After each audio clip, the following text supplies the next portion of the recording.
MA final के बच्चों का हार्दिक स्वागत। बच्चों, मैं अलका जैन, राजकीय महाविद्यालय किशनगढ़ से। बच्चों, हम पढ़ रहे थे स्कंदगुप्त नाटक। गत कालांश में हमने पूरे नाटक की समीक्षा की थी। आज हम इस नाटक की तात्विक विवेचना नाटकीय तत्वों के आधार पर करेंगे। बच्चों, रचना शिल्प की दृष्टि से प्रसाद जी का ये नाटक सर्वोत्तम माना जाता है। प्रस्तुत नाटक में भारतीय और पाश्चात्य दोनों नाट्य शैलियों का समन्वय पाया जाता है।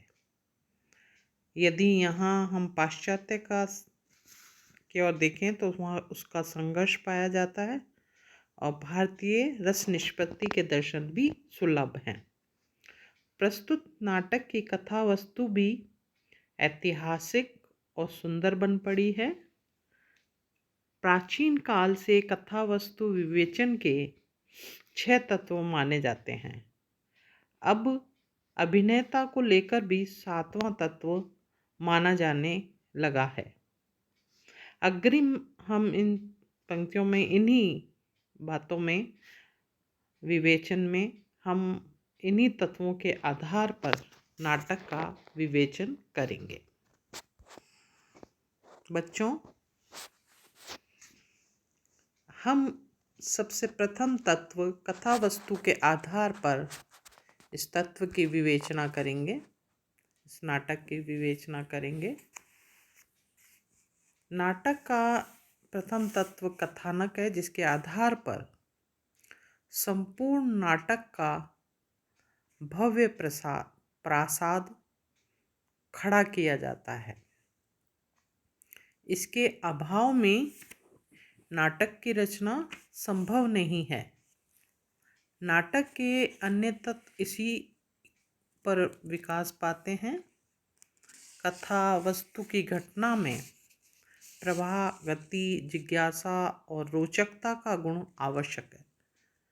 कथा वस्तु का विकास इतना ही होना चाहिए कि जो 3-4 घंटों में अभिनीत किया जा सके।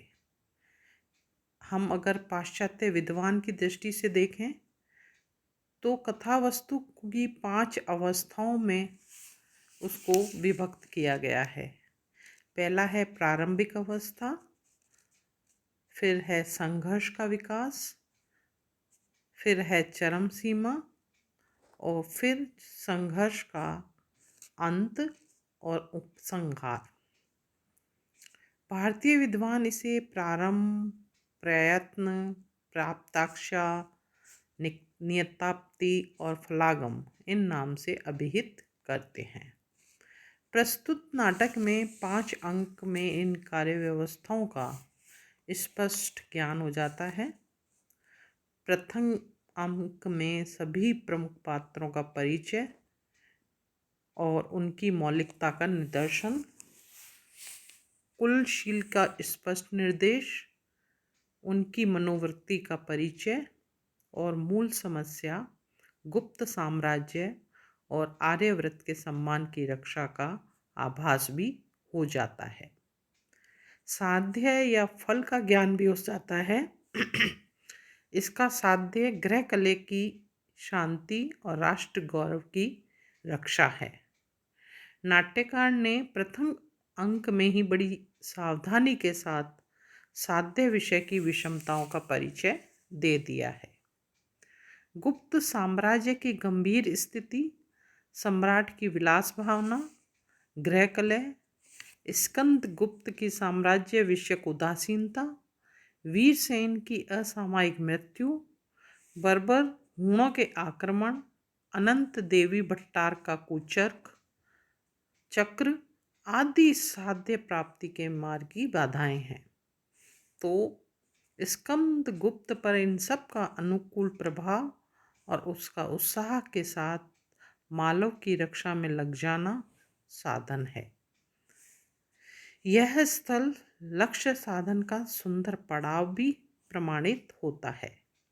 मालव दुर्ग टूटने को है, शत्रु दुर्ग में प्रवेश करता है और स्कंदगुप्त के प्रवेश से शक एवं हूण आश्चर्य में पड़ जाते हैं और कथा भी यहीं से प्रारंभ होती है। देवसेना के साथ ही विजया को देख स्कंदगुप्त उसकी ओर आकृष्ट होता है। उसका आधिकारिक कथा के विकास के साथ उत्कर्षा आकर्षण भी होता जाता है। दूसरे अंक में प्रयत्न नामक कार्यावस्था के दर्शन होते हैं। इस अंक में ग्रहकलह और हूण आक्रमणों को दूर करने का प्रयास किया गया है।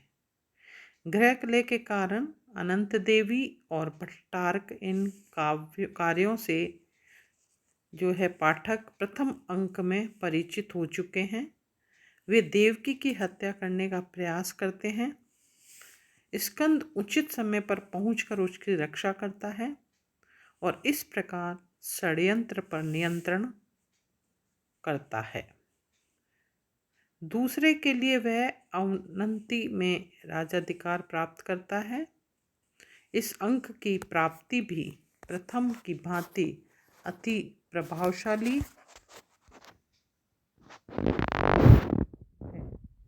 षड्यंत्रकारी बंदी बनाए जाते हैं। स्कंद सिंहासन आसीन है। प्रयत्न यहाँ चरम सीमा पर दृष्टिगत होता है। प्रासंगिक कथा भी विकास पाती है।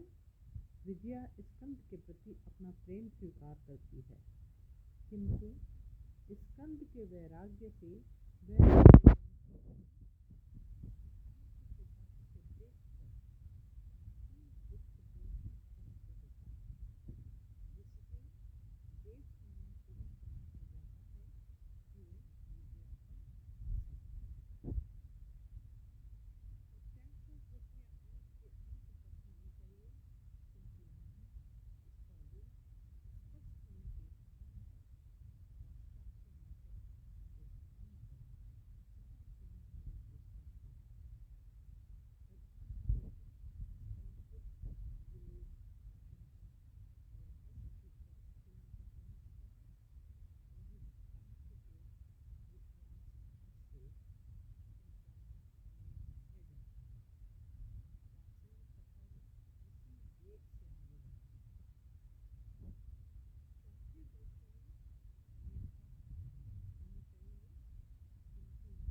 स्कंद का एकाकी रह जाना,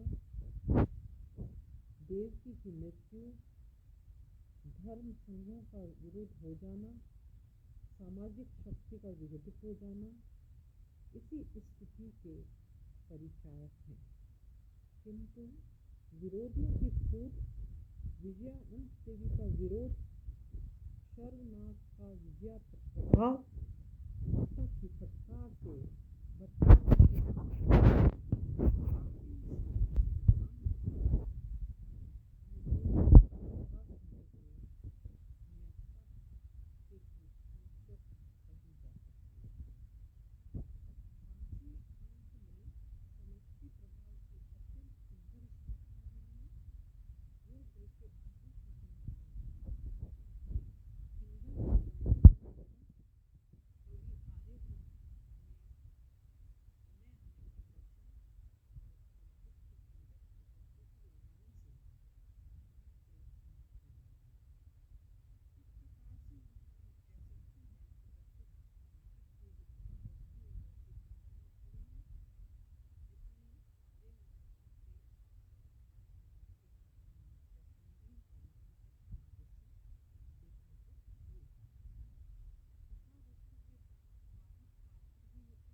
सारा प्रपंच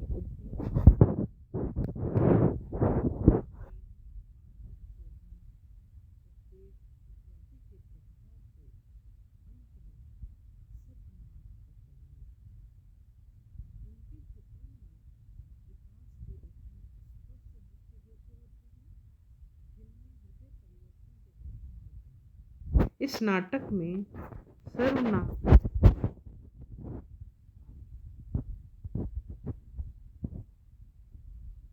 इस नाटक में हम कहें तो सरनाग और जो जयमाला को एक यथार्थ मानव के रूप में चित्रित किया है। इन पात्रों में सत्य असत्य का संघर्ष चलता रहता है। स्कंदगुप्त देवसेना भूमि के पात्र लगते हैं। उनका देवत्व आकस्मिक न होकर स्वाभाविक ही लगता है। उनके अंतर में द्वंद्व चलता रहता है जो उन्हें विश्वसनीय पात्र के रूप में बनाए रखता है।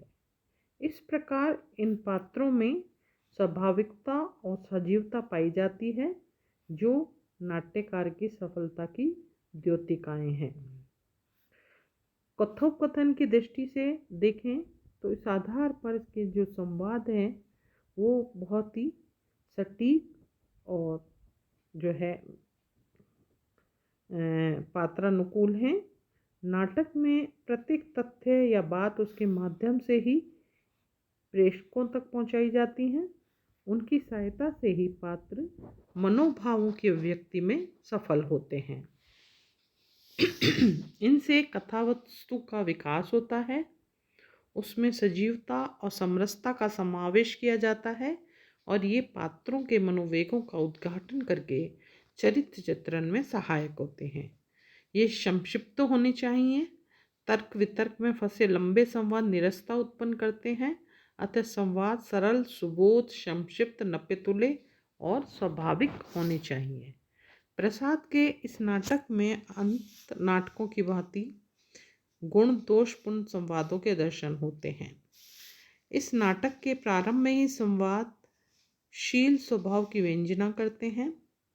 स्कंदगुप्त के प्रथम कथन से ही उसकी शिष्टता, विनय, मर्यादा और उसके स्वाभिमान और तेजस्विता की व्यंजना भी होती है। पर्णदत्त एवं स्कंदगुप्त का प्रथम अंक का प्रथम दृश्य का संवाद गुप्त साम्राज्य की स्थिति का परिचायक है। ये संवाद संक्षिप्त होते हुए भी आगे की घटनाओं के प्रति उत्सुकता जागृत करते हैं। इस नाटक के संवाद चरित्र पर प्रकाश डालने वाले, परिस्थितियों के सूचक और मत की पुष्टि करने वाले हैं। कहीं कहीं लंबे स्वैगत कथन उत्पन्न करने वाले हैं, किंतु उनकी संख्या अधिक नहीं है।